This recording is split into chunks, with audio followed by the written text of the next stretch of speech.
Hey everyone, welcome back for another deep dive. Yes, welcome back.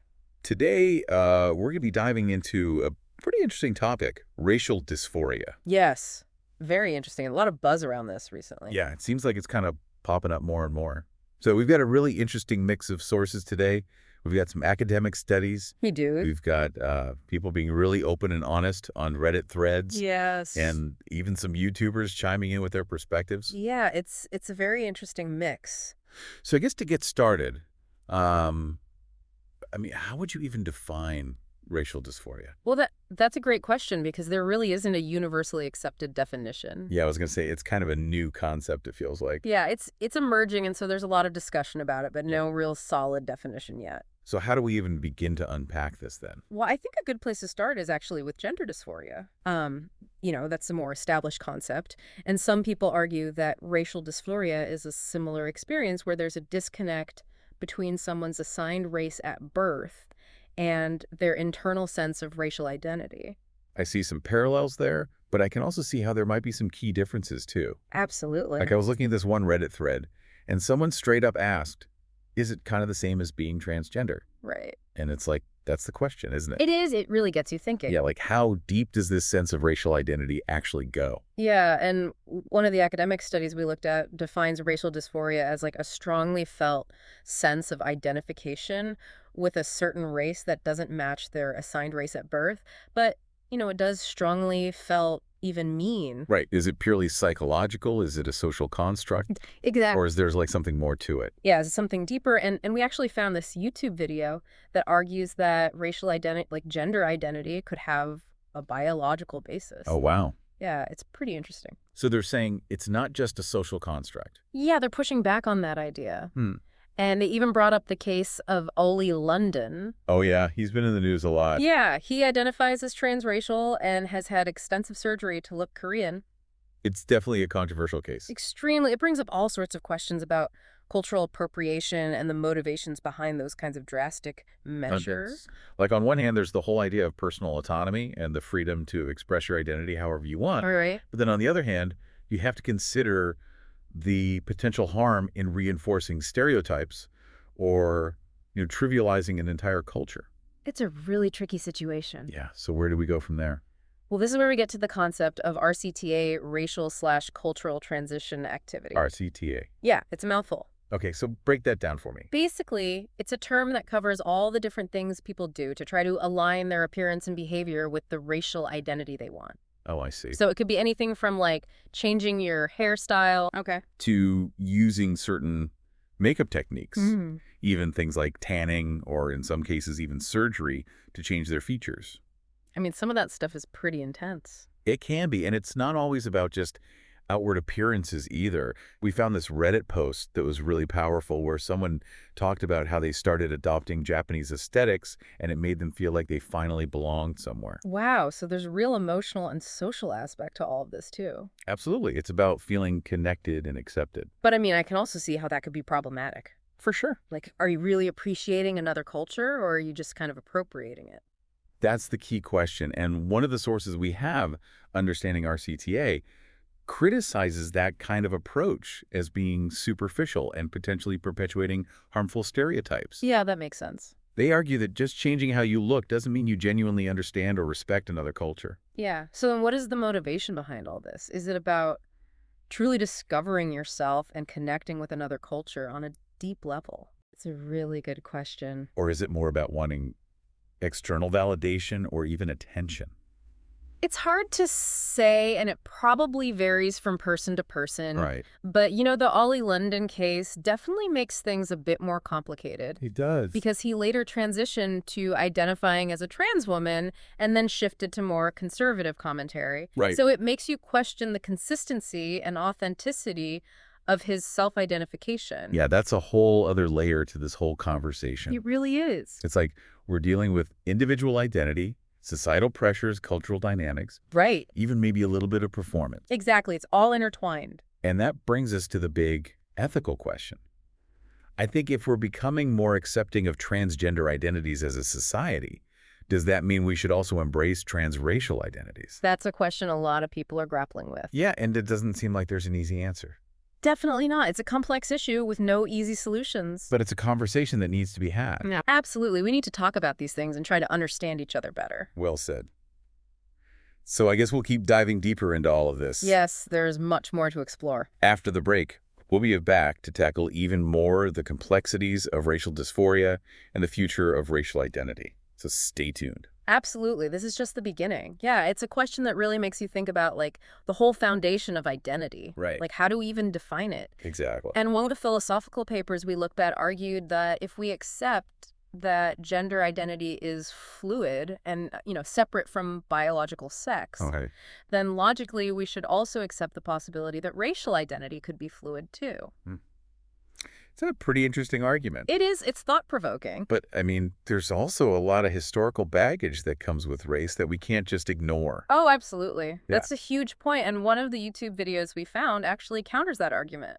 Okay, how so? Well, they point out that racial oppression is intergenerational. It's a lived experience that gets passed down through families and communities. Yeah, that makes sense. And it shapes their worldview and their social standing in a way that's just fundamentally different from gender. I see what you mean. So it's not just about individual feelings and choices. Exactly. It's so much bigger than that. So then how do we reconcile these two perspectives? Because they seem to be kind of at odds. Right. And the philosophical paper we mentioned actually acknowledges that too. Like Yeah. they say that white privilege might make it easier for someone to transition into being black than the other way around. Right, which adds a whole other layer of complexity to this. It does. It really complicates things. Yeah, it's almost like we're trying to force a square peg into a round hole. I know what you mean. Like the traditional way we think about race based on ancestry and physical features, it just doesn't capture the full picture. Yeah, it's not that simple. And to make things even more complicated, technology is starting to blur those lines even further. You're talking about that genome editing research Exactly the idea that we might actually be able to change our DNA. to change physical traits, including the ones associated with race. It's pretty mind-blowing when you think about it. It really is like something out of a sci-fi movie. I know, right? But it could become a reality, and then what? It would completely change everything we think we know about race and identity. Absolutely. We'd have to rethink everything. It's exciting and terrifying at the same time. Definitely both. So what kind of ethical questions would we need to be asking if this technology becomes a reality? Well, for starters, would everyone have equal access to it? Or would it just create new forms of inequality? And what about cultural diversity? Would we see a homogenization of cultures if racial boundaries become more fluid? Yeah, that's a real concern. We don't want to lose the richness and value of different cultures. So how do we even begin to navigate all of this? It feels like we're stepping into uncharted territory. I think the most important thing is to keep an open mind. Okay. Be willing to listen to different perspectives and create spaces for respectful dialogue. That makes sense. And I think it's crucial that we center the voices of those who are most affected by these conversations. Absolutely, especially people from marginalized communities who have faced discrimination because of their race. Their experiences and insights are so valuable in this whole discussion. They are essential. Okay, so we've talked about the potential impact of technology. Right. But let's bring it back to the present for a moment. Okay.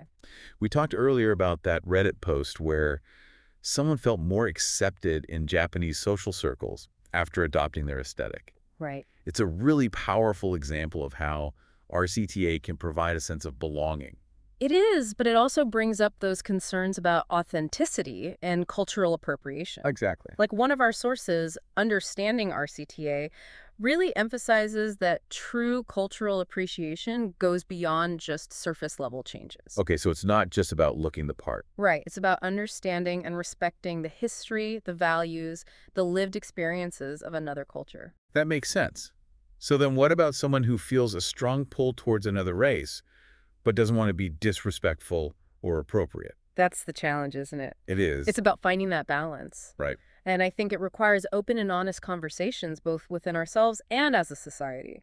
I agree. Like, we need to create spaces where people can explore their identities safely Yes. and respectfully. Without fear of judgment. Exactly. And while also acknowledging the complexities and sensitivities involved. Well said. And maybe through these conversations, we can start to move beyond these rigid categories that we've created I hope so. and embrace a more nuanced understanding of race and identity. One that recognizes both the individual and the collective aspects of this whole thing. Exactly, because it's not a simple issue. It's multifaceted and constantly evolving. Right. So much to think about. Yeah, this is just the tip of the iceberg, really. Well, this deep dive has definitely given me a lot to ponder. Me too. It's been a fascinating exploration.